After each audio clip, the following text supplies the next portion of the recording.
Hi friends, we are back at Woman in Art with Georgia O'Keeffe, painter from 1887 to 1986. So she almost lived to be 100. Georgia O'Keeffe was born on a farm in Wisconsin in 1887. At 10 years of age, she already knew she wanted to become an artist. She began her formal art training in 1905 at School of Art Institution of Chicago, and then transferred to the Art Students League of New York. In 1915, Georgia began creating rhythmic, abstract charcoal drawings inspired by nature.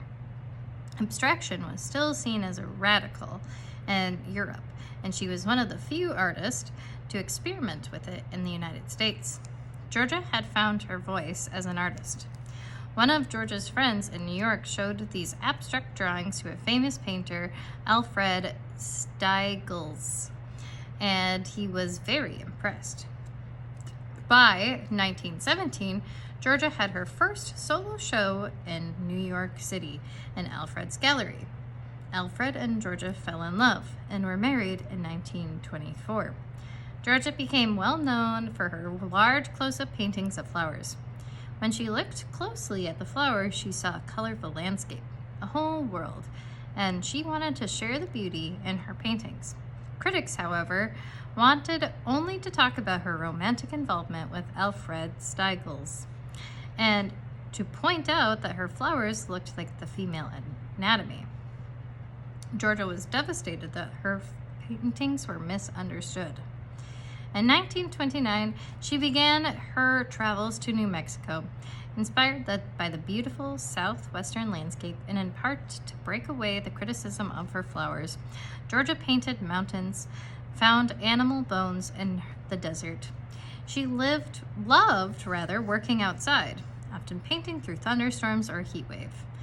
Her pioneering approach of abstract nature into color studies continued to be a huge success. 3 years after Alfred's death in 1946, she moved to Santa Fe to live and work full-time at her home, Ghost Ranch. Georgia traveled the world selling and exhibiting her artwork and was inspired to paint the landscapes of Japan and Peru. In her old age, Georgia continued to create, hiking through the Nevada mountains as her young assistants struggled to keep up. At the age of 90, her eyesight started to deteriorate, and she continued to work, saying, "I can see what I want to paint. The thing that makes you want to create is still there."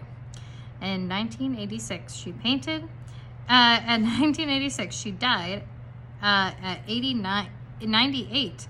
Historians agree that she is one of the most important artists in history. Created art for 70 years. She is a pioneer of American 20th century modern art. Her iconic paintings abstracted nature like never before. Here's her quote: "I found I could say things with color and shapes that I couldn't say any other way. Things I had no words for." Turned her Ford Model A into a mobile outdoor studio. Started sculpting when she lost her eyesight at an old age. Many of her painting series started as a realistic painting that would become more and more abstracted with each shape. Jemison Weed, White Flower, #1, which was 1932, it was painted. Georgia said, "If you take a flower in your hand and really look at it, it is your world for a moment." Received a National Medal of Arts in 1985 for her lifetime of work. The Cerro Pedernal Mesa was her favorite place to work. Her ashes were scattered there. I hope you all learned something. Bye, friends.